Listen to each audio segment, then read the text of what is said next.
سلام بر همگی. نوا علمی هستم، وکیل مهاجرت در کانادا. میخواستم امروز راجع به 2 پروگرام صحبت کنم.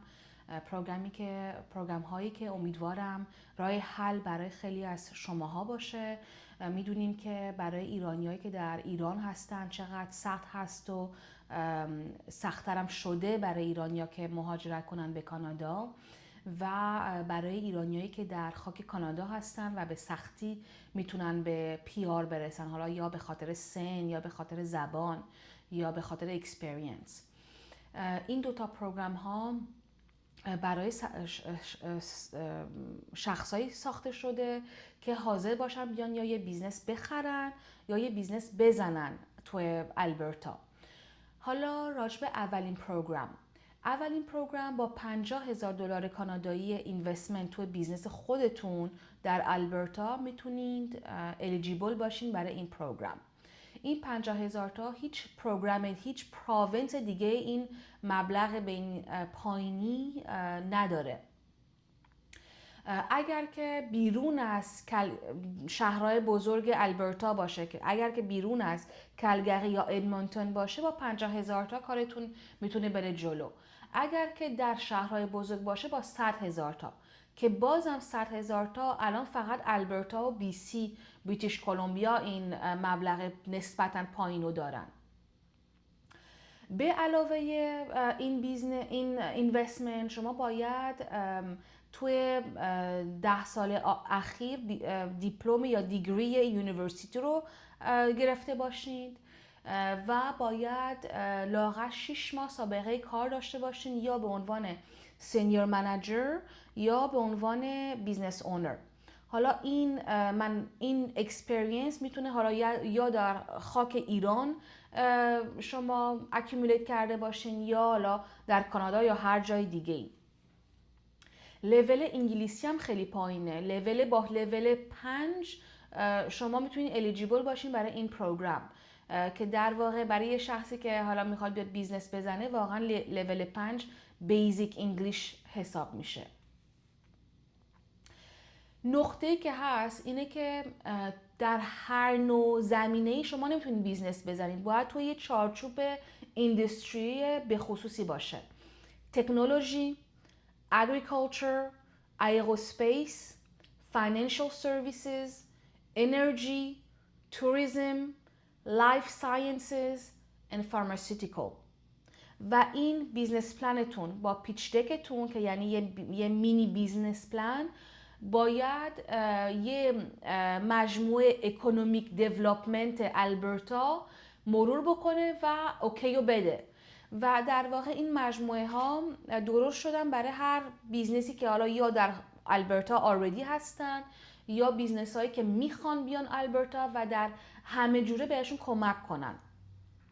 و این ما حالا بهتون کمک میکنیم روی بیزنس پلنتون، روی چه نوع بیزنسی بزنین، کجای البرتا دقیقاً بزنین. ولی بعد از این که بیزنس پلن طراحی شد باید برای این یکی از این مجموعه های اکونومیک دیولپمنت بفرستیم، اونا مرور کنن.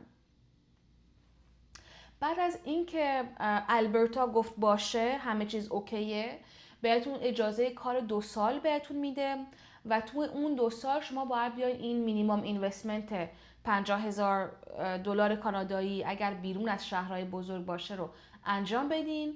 لااقل یک کار برای یک کانادایی یا پرمننت رزیدنت ایجاد کنید و اگر این استپا رو توی 1 سال انجام بدیم به جای 2 سال، ما میتونیم سریعتر برای اقامت دائم اقدام کنیم. و پوینت خیلی مهم اقامت دائم اینه که دیگه روی پوینت نیست، مثلا اکسپرس انتری. خیلی هاتون که الان در خاک کانادا هستین با اجازه کار هیچ پوینتی برای سن نمیگیرین، لول انگلیسیتون پایینه نسبتاً، اکسپریانس کاری آنچنانی در کانادا ندارین که بتونیم روش حساب کنیم برای اون پوینت ها. و این یه الटरनेटिव خیلی خوبی هست اگر که حاضر باشین در البرتا برین یه بیزنس بزنید. حالا چقدر طول میکشه از اول تا آخر که به اقامت دائم برسیم؟ تقریبا 3 سال. 1 سال از روزی که ما شروع میکنیم تا اینکه حالا بیزنس پلان رو طراحی بکنیم، برای اون مجموعه بفرستیم، اون مجموعه بره بگه اوکی تمام اپلیکیشنتون رو برای البرتا بفرستیم و به ورک پرمیت برسیم. بعد از اون 1 سال، حالا شما در واقع 2 سال دارین که بیزنستون رو راه بیاندازین و اون اینوستمنت رو انجام بدین، ولی خیلی‌ها 1 ساله کارشون رو میبرن جلو که سریعتر بتونیم به اقامت دائم برسیم. بعد از 1 سال که شما بیزنس رو راه انداختین، بعدش تقریبا 1 سال 1 سال و نیم طول میکشه تا PR به دستتون برسه. و بازم میگم تقریبا یه پروگرام ترانسپرنتیه، معلومه از اول تا آخر آیا الیجیبل هستین نیستین و چنستون چیه نسبت به پروگرام های دیگه مثلا فدرال اکسپرس انتری. پس ادوانتیج زیادی داره، اینکه اینوستمنت خیلی پایینی داره نسبت به پروینس های دیگه، لنگویج لول خیلی پایینی داره، با CLB 5 شما میتونین الیجیبل باشین. سپورت یه اکونومیک دیولپمنت آفیس رو دارین که در البرتا هستش و اینکه البرتا خیلی سریع الان داره میره جلو و این پرونده ها رو میگیره. حالا بریم سر پروگرام دوم که بازم برای شخصایی هستش که حاضر هستن اول 2 سال بیان در البرتا درس بخونن و بعد بیزنس بزنن. این 2 سال مثلا خیلی ها میان براشون استادی پرمیت میگیریم که بیان یه MBA بخونن، بیان بیزنس بخونن، یا حالا یه چیزی میخوان بخونن که هم ربط داشته باشه به یا اکسپریانس کاریشون یا درسی قبلا خوندن و مهمتر از همه چیز به نوع بیزنسی که میخوان بزنن. بعد بالاخره البرتا میخوان تا یه حدی باید نشون بهش بدیم که تواناییشو دارین که بیان این بیزنس رو بزنین. پس اول با 2 سال ایژوکیشن توی البرتا شروع میشه و از روزی که شما اون دیپلم و دیگری رو میگیرین بعد میتونین دیگه شروع به کار بکنین برای این پرمننت رزیدنسی که در واقع زیر این پروگرام بازم باید مینیمم 6 ماه سابقه کار داشته باشین، یا به عنوان سینیور منیجر یا به عنوان بیزنس اونر، که حالا این اکسپریانس میتونه در خاک کانادا یا در ایران یا حالا هر جای دیگه دنیا اکیومولیت شده باشه. لول انگلیسیتون باید مینیمم 7 باشه که هر کسی که بیاد کانادا 2 سال درس بخونه فکر میکنم مینیمومه که واقعا CLB 7 رو بتونه بگیره. و اینکه مهمتر از همه مینیمم اینوستمنتی نیست، یعنی نه ازتون مینیمم اینوستمنت میخوان نه ازتون دارایی میخوان، نتورث میخوان. هر پروگرام دیگه ای رو شما در هر پروینس دیگه رو شما نگاه بکنین، هر دو تا کرایتریا رو ازتون میخوان. هم شما باید مینیمم اینوستمنت داشته باشین، هم مینیمم دارایی باید داشته باشین. ولی این پروگرامیه که حالا شما نسبت به بیزنستون بیاین اینوستمنت انجام بدین و اگر که نمیتونین، یعنی پولتون نمیرسه که اون بیزنس و اینوستمنت رو انجام بدین، برین با یه پارتنر کانادایی یا پرمننت رزیدنت پارتنرشیپ درست بکنین، ولی باید شما لااقل 34% این کمپانی رو داشته باشین. پس این نقطه خیلی پوزیتیویه برای شخصایی که حالا شاید جوانتر باشن و این مبلغ رو ندارن که حالا بیان 50,000 تا 100,000 تا بخوان توی بیزنسی اینوست بکنن، ولی میتونن کسی رو در کانادا پیدا کنن که بیزنس پارتنرشون باشن. خیلی از کلاینتامون فامیل دارن اینجا که PR هستن یا سیتیزن هستن و این کمک رو میتونن داشته باشن.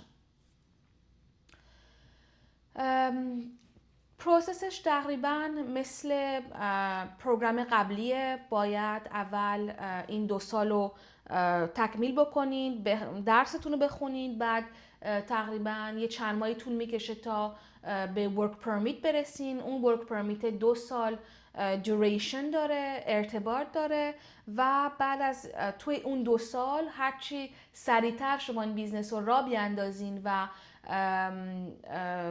مینیمم باید 1 سال این بیزنس رو راه بیاندازین. بعد از اون 1 سال ما میتونیم برای اقامت دائم اپلای بکنیم و بازم روی پوینت بیس نیست مثل اکسپرس انتری، فدرال سکیل ورکر، کانادین اکسپریانس کلاس. از لانگ از این بیزنس رو شما باز کردین و اینکه دارین اپریت میکنین و حتی ازتون هم نمیخوان که شما رونیو داشته باشین، درآمد داشته باشین یا حتی پروفیت داشته باشین از بیزنستون، که اینم پوینت خیلی مهمیه. تقریبا توی این پروگرام 2 سال باید درس بخونین و تقریبا 2 سال باید بذارین تا اینکه بیزنستون رو راه بیاندازین و برای اقامت اقدام کنین و بگیرین.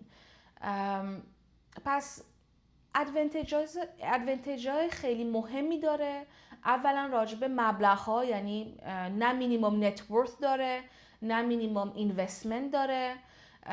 از اول شما در خاک آلبرتا هستین، میتونین توی اون 2 ساله برین ببینین چه بیزنس هایی هست برای خریدن، چه بیزنس هایی هست که از دم بخواین بزنید، کامپتیتورزاتون رو ببینید از جلو، از نزدیک و با چند تا پروفشنال های متفاوت صحبت کنید.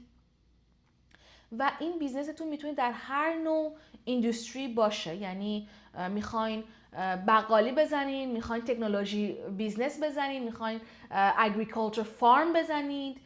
این واقعا نسبت به توانایی و پرفرنس خودتون و نید تا یه حدی نید پراونس هم هستش. یعنی ما وقتی که راجع به بیزنس کانسپت با هم دیگه صحبت میکنیم حتما باید همه این پکیج رو مرور بکنیم و بهتون بگیم که چه نوع بیزنسی بزنید و کجای آلبرتا بزنید براتون بهتر خواهد بود.